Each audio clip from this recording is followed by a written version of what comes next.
happening in Mumbai city, where rain has really wreaked havoc.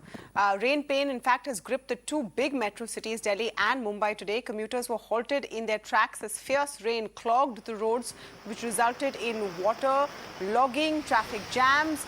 Rains lashed Mumbai, leading to waterlogging in various parts. Roads near Bandra and Worli area are full up. Trains on both central and western lines are running late by 30 minutes. In Maharashtra's Thane area as well, rains have wreaked havoc. The highway in the area is choked with traffic. As per IMD, Mumbai is expected to see more moderate spells of rain in the coming days. Currently, we are standing at the Western Express Highway in the Khar area, and as you can see, it is raining heavily. And before some time, it was raining heavily even more. Now this rain has been going on since last more than 4 hours, and as you can see, traffic has been jammed on this road. And if you can see, one of the car has also been struck down here. It's not able to work. They are trying to repair it and to go ahead. As you can see, people have been stuck there due to rains. They are facing all these issues. They are wearing the raincoats and trying to get out of this traffic. As usual, Mumbai is jammed with the traffic during the rains, and we can say that this is the first heavy rainfalls, heavy downpour in Mumbai, and the traffic jam issue and waterlogging issue have started. So this was it. I was showing you the traffic jam on the road of Mumbai. The heavy rain of Mumbai has started. This is Swarali reporting for Mirror Now, Mumbai. After facing scorching heat and hovering temperature, Delhi NCR have finally got a relief today as rain lashed out in several parts of Delhi and NCR. Right now I am standing at NH24. This is the way going towards National Capital Delhi's Pragati Maidan, and as you can see, due to the rain, one side the rain has come as a relief for the people, but on the other side the rain is also causing the difficulties for the people of Delhi NCR who are moving from Noida and Ghaziabad towards Delhi. As you can see, water logging here on the highway itself, which is surprising as it is the picture of a highway, national highway, and you can see water logging here. And due to this water logging, you can see from very far till a very far, there is a heavy traffic. Almost a kilometer or 2 kilometers, this is a heavy traffic is there, and you can see that the people are moving towards the Delhi in this water logging, and water logging is causing problem to them. And you can see that there is a car which has stopped due to the water logging, as many vehicles are facing difficulties.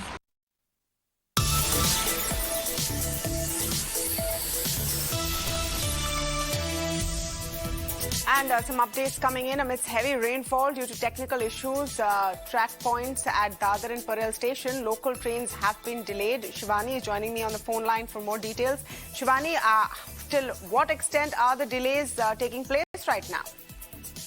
Definitely, now some smoothness is what we are also learning at presently, but of course there is still 15 to 20 minutes of delay for the local trains in the Western line, and of course nearly more than 20 minutes of delay in the central line of Mumbai. The trains travelling towards Thane, Dombivli are quite more late, and that is the reason that more of crowds of passengers can be seen at the railway stations like Bandra, Dadar and Bombay Central.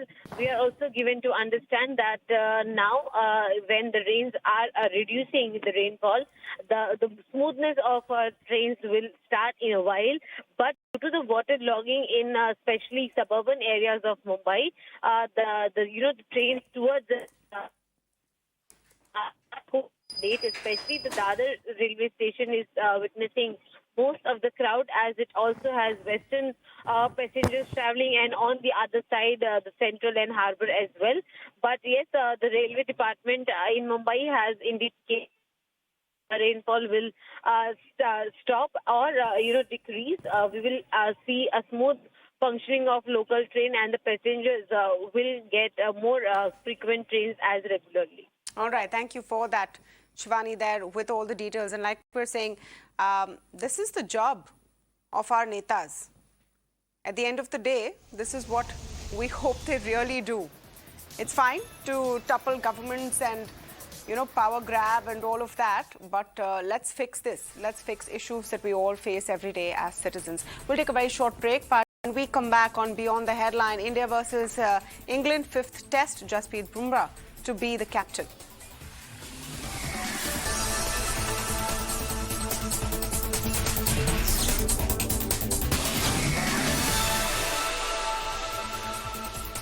And for the latest in the Udaipur killing case, the accused Riaz Akhtari and Ghoos Mohammed have been sent to judicial custody till the 13th of July. Meanwhile, the investigating agency NIA has said there could be a bigger group involved in the case and not just the two accused.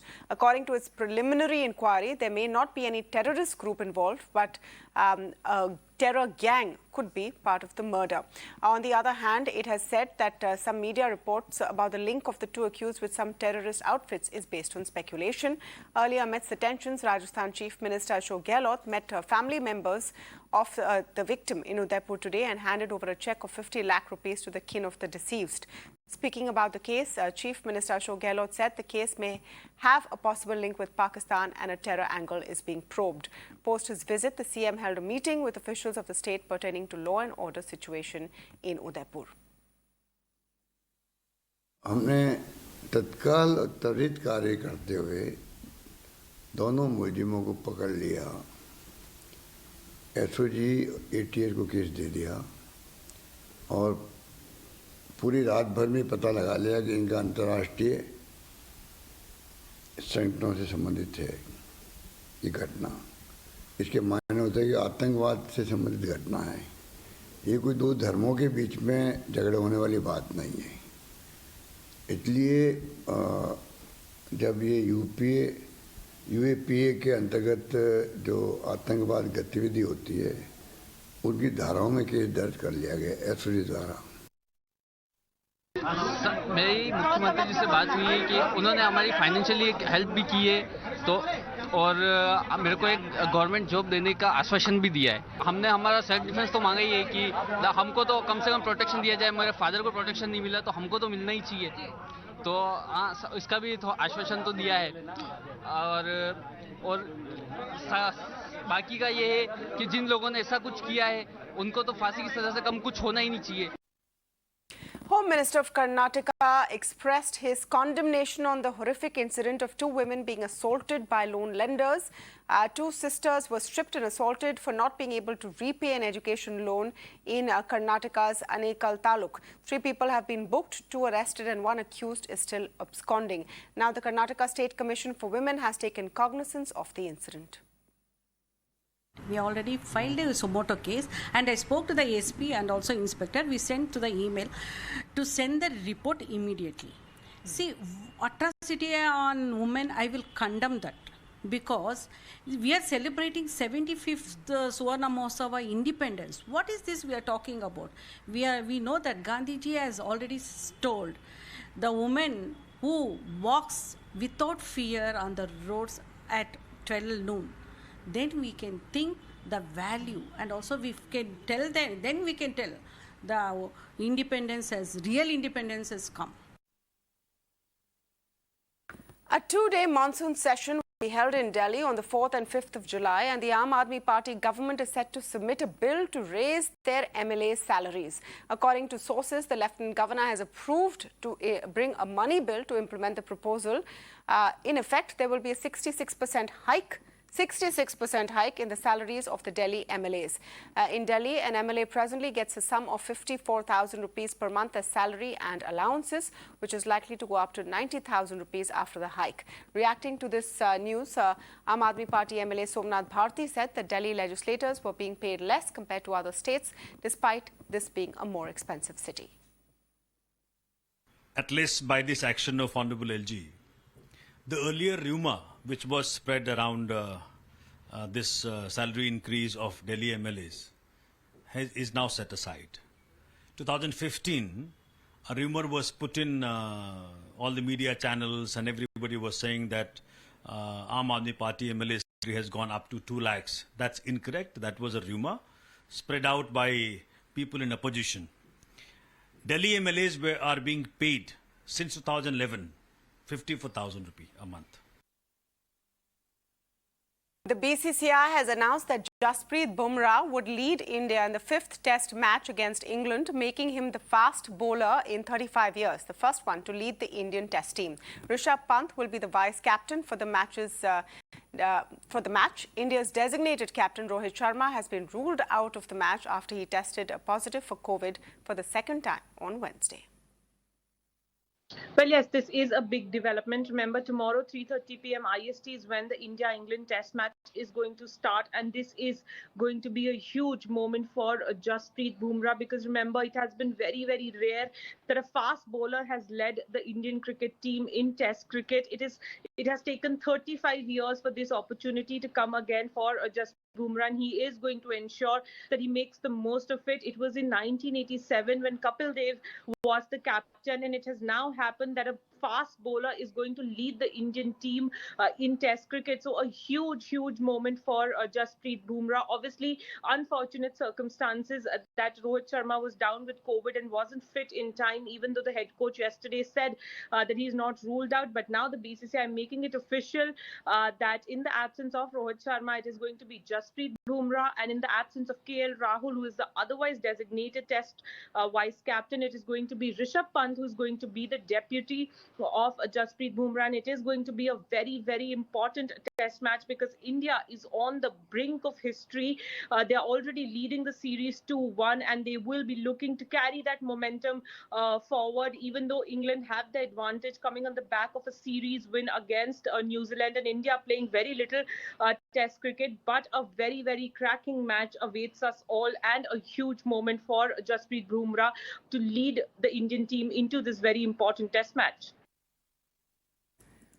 Sony Sports Network is back with the India Tour of England and returns with its flagship live studio show, Extra Innings. The panelists and commentary panel will feature eminent former cricketers like David Gower, Grim Swan, Virendra Sehwag, Ajay Jadeja, Ashish Nehra, Sabah Karim, Mohammad Kaif, W.V. Raman, R. Sridhar and more. Watch the live coverage of the much-anticipated 5th Test between England and India on Sony 6, Sony 10, starting from 1st July at 3:30 p.m. IST.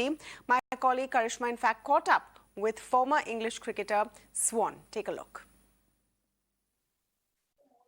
The 5th and final India versus England Test is all set to take place in Birmingham from the 1st of July. And joining us at the moment is former England cricketer Grim Swan. Grim, thank you so much for being here with us and speaking to us. My pleasure. Good afternoon. Graham, getting straight into it, it is the final test. How are you looking at both the teams who are poised to play this, and essentially India looking at creating history, and England obviously looking to stop India from doing that? Well, that's right. It's been a whole year since this test series was interrupted by COVID. Excuse me. I was a timely cough, wasn't it, when I talked about COVID? And it's actually a really good time for England. Because since that, our whole ethos towards Test cricket has changed. We've got a new management, new captain. It's very much a different animal. The England team that you Indian fans will see this time round, I hope you'll be impressed. I hope you'll enjoy the way they play their cricket. They're gone at the days of conservatism and boring cricket that have plagued England over the last sort of 5 or 6 years. And they've been replaced by an almost maverick one-day approach. Where Ben Stokes as captain and Baz McCullum as coach really are looking to try and win from any situation, try and empower the players to be as bold and aggressive as they can. And as a result, England have had 2 incredible test victories against New Zealand so far, the World Test champions. And they should, touch wood, today get their 3rd. And so the confidence they'll get from that series going into this one-off test against India is huge. So it's a good time for England to try and square the series, because this time last year, India were by far the better team, in my view. The one thing I would never do is write India off because they're brilliant. And especially, the seam bowling department is very, very strong. And England's top three are very, very weak at the moment. So, actually the top two, the number 3, Ollie Pope, has got a couple of hundred. So that's a good a bonus point for England. But it should be brilliant. I'm eagerly anticipating it. I think there'll definitely be a result. I can't see it being a draw. These days, draws are few and far between in Test cricket. And it's in Birmingham, and there's always an amazing atmosphere and crowd in Birmingham. There'll be a lot of Indian support. A bit of Indian support as well in Birmingham. Absolutely. There's a huge Indian community in the West Midlands. Well, that's a wrap on this edition of Beyond the Headline, but I'll see you tomorrow, same time, same place. Do stay tuned.